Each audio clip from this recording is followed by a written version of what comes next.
ગઈકાલે હૃદયરોગના હુમલાથી યોગેશ કાકાનું અવસાન થયેલ હતું, દુઃખદ અવસાન થયેલ હતું, જેની અંતિમ ક્રિયા આવતીકાલે ખાસવાડી સ્મશાન ગૃહે થવાની છે. મને મેસેજ મળેલ છે કે હર્ષ સંઘવી સાહેબ તેમજ ગુજરાતના જે પણ અધિકારીઓ છે, ધારાસભ્યશ્રી છે, તેમજ ઉચ્ચ અધિકારીઓ અહીંયા આવવાના છે. તો હાલ સ્મશાન ગૃહનું સાફ સફાઈ તેમજ મેઇન ગેટની આજુબાજુનું કલરનું રોગરપાન ચાલુ રહ્યું છે અને સ્મશાનમાં જે પણ સુવિધા ઉપલબ્ધ કરવાની હશે તે અમે ખાસવાડી સ્મશાન ગૃહે કરીશું. હાલ હમણાં 20 થી 25 કર્મચારીઓ અમારા સંસ્થાના છે અને જે આ સિવિલ વર્ક ચાલુ છે એમના પણ કર્મચારીઓ 10 કર્મચારીઓ સાફ સફાઈ કરવા આવ્યા છે. જે નવી ચિતા છે એની સાફ સફાઈ તેમજ જે પણ ચોખ્ખાઈ કરવાની છે અમે ચાલુ કરી દીધી છે.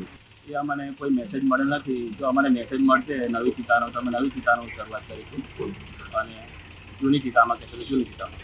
ના, હજુ તો કામગીરી બાકી છે. ઘણા મહદ અંશે ઘણી બધી કામગીરી બાકી છે.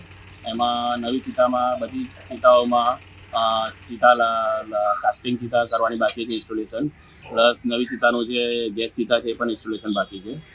એ થશે પછી જ અમે નવી ચિતા ચાલુ કરવામાં આવશે. જૂની ચિતા અમારી 11 છે લાકડા ચિતા, નવી ચિતા 16 છે. એમાંથી 4 ચિતા ગેસ ચિતા છે અને 12 ચિતા લાકડાની ચિતા છે.